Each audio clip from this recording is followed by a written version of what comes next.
to explain quite better the main topics that we have in this course. You know, obviously, we are in international trade, and the idea of this course, the idea of this class, is try to explain to you how and why, the reasons why countries in the world trade among them. Try to give you an idea or a clue or the reason why China or Colombia or United States, every single country in the world export or import the goods or the services that they are exporting and importing. But as you could read in the previous readings, the reading that you have on the platform, we have some theories that supports the international trade. We have history that you have done or performed research, but we will jump to the main theories.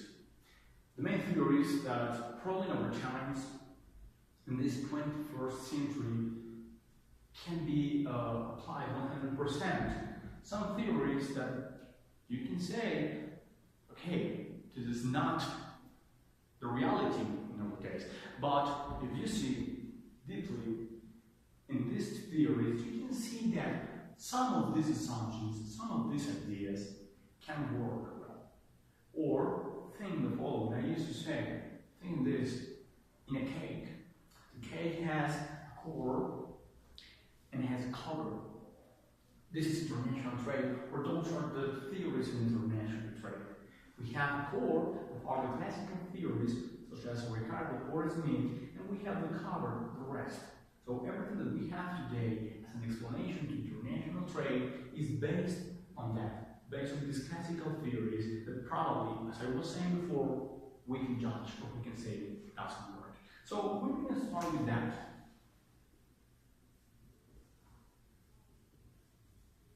The classical theories. We talk about in terms of classical because we're talking about 200 years ago. But not only for that, not only for the years. We said classical in the meaning is the basis, is the fundamentals of the new theories or the new things we have nowadays. If we talk about why important, the competitive advantage, or if we talk economies of scale, global value chains, everything is based on the classical theory. But this classical theory appeared to restart things to Mr. Adam Smith. Someone we can say Adam Smith. Adam Smith is most known as the father of economics. He was a philosopher, a British philosopher, who wrote about economics, but also about philosophy, about mankind, about human behavior, selfishness. The base of the game theory, base of natural theory, for example, is Adam Smith and the principles of the rational choice. But in this case, we want to talk about economics. Adam Smith wrote a book, an inquiry about the wealth of nations. This book was written in 1776.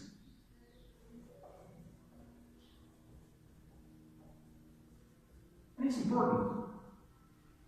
We're talking about this book has been written after the first industrial revolution. Remember, the steam machine and new production ways based on technology, development of technology that obviously will change the productive ways, the productive manners in the whole world. So we have a change in the production and improvement of the labor, but also we have, in this year specifically, the independence of the United States of America. And this is important also because it's a change in the concept of rights, the concept of the same independence of the countries, but obviously because we'll create and establish a new history for the United States. But Smith wrote this book as a way to show that the wealth, the power of the nations will depend about labor. And what is the point with that? Before Smith, we have the mercantilist theory that supports that the wealth of a nation will be determined by the gold accumulation. So, if a country is looking for more power and a big army.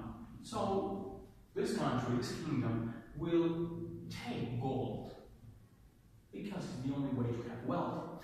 So the Smith said, no, this gold must be another thing, because probably England doesn't have gold or a place to find gold. So the Smith said, no, the thing that can give power, wealth in a nation is not this thing, is this thing, because if you have workers, if you have the machine, you can produce more goods. If you produce more goods, you can export, and if you export, you will receive money, gold, and you will have the possibility to gain more power. But he raises an important idea. Slavery is the only way to give wealth in a nation. When we talk about wealth, if you don't know about this word, wealth is basically, or we can define as a way of money or huge welfare problem. But well, we have this with this man. In the book and in the theory, he establishes that in order to develop the whole ideas is needed an invisible hand. This invisible hand is basically said that there is no any kind of governmental intervention.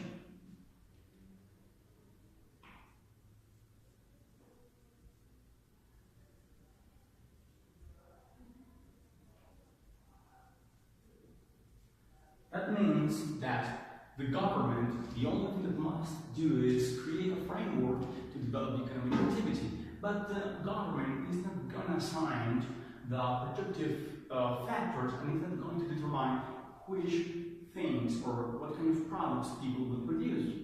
Market will fix and will be regulated by itself.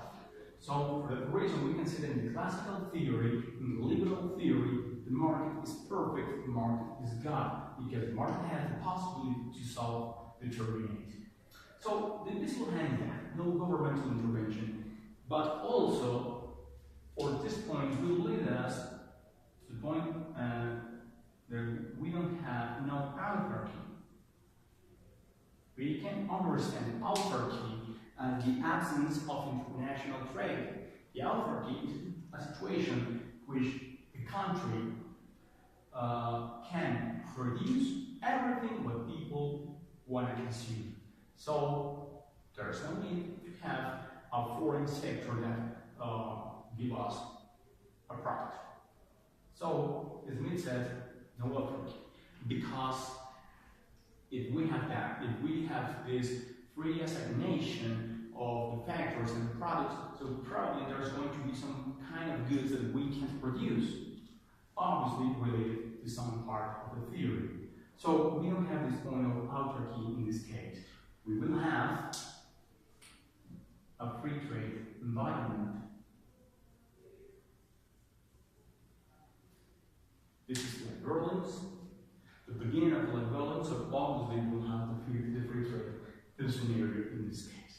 But well, this is the beginning of this story. If I ask you, and you could answer to me, Smith is most known probably as the inventor of the absolute advantage. We can say that today we have three advantages: the absolute, the comparative, and the competitive. In this case, the absolute advantage has been created by Smith. And the idea of the absolute advantage is determined through absolute values, which country will produce what, and based on that, which country will explore what. Smith based the absolute advantage in, for example, thinking in two goods and two countries. We can say probably we have two countries, United Kingdom and France. Originally in the book, it's just like that. And we have two goods. Suppose that we can say, I don't know,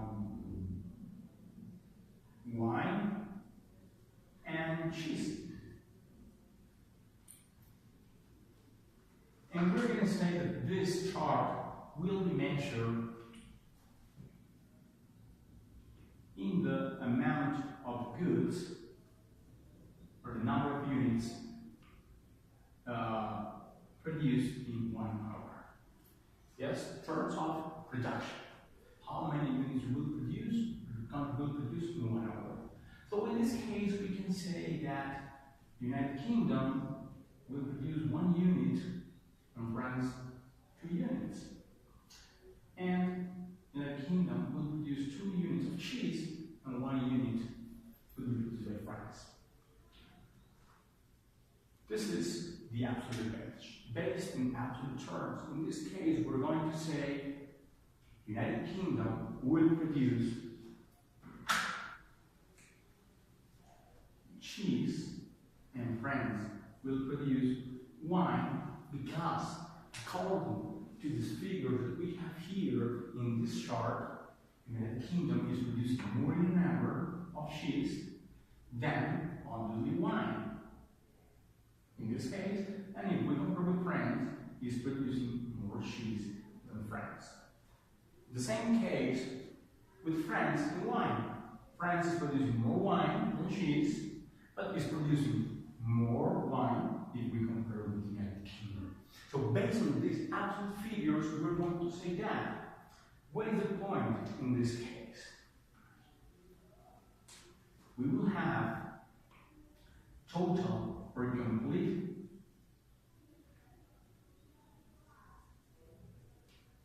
specialization. What is the meaning of that?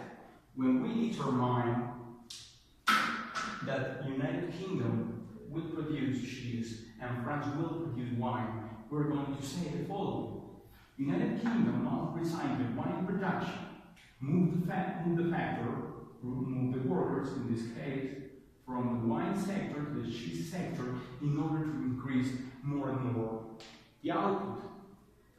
In France, will happen the same thing. They will move the factor that is being used in cheese production and will be moved to wine production in order to produce more.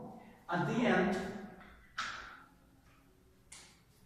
United Kingdom will sell cheese to France, and France will sell wine to United Kingdom, based on the concept of total specialization. So after that, we can say that here we will have 0 and 0, because they are not producing anything else.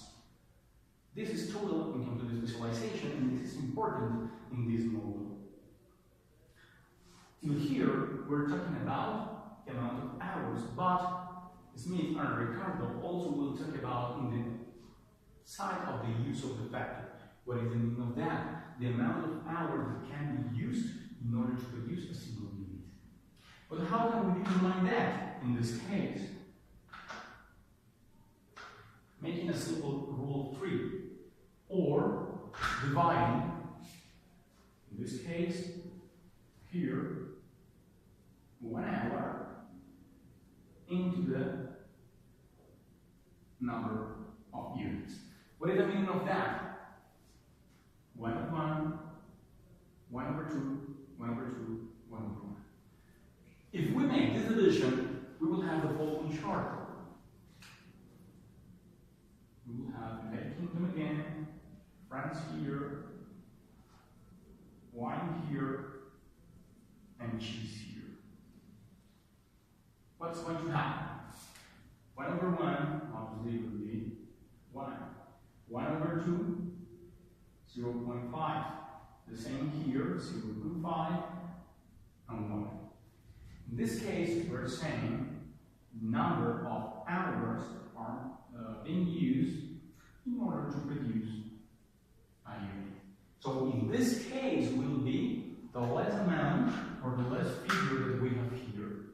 In this case, we're saying the highest amount because it's production.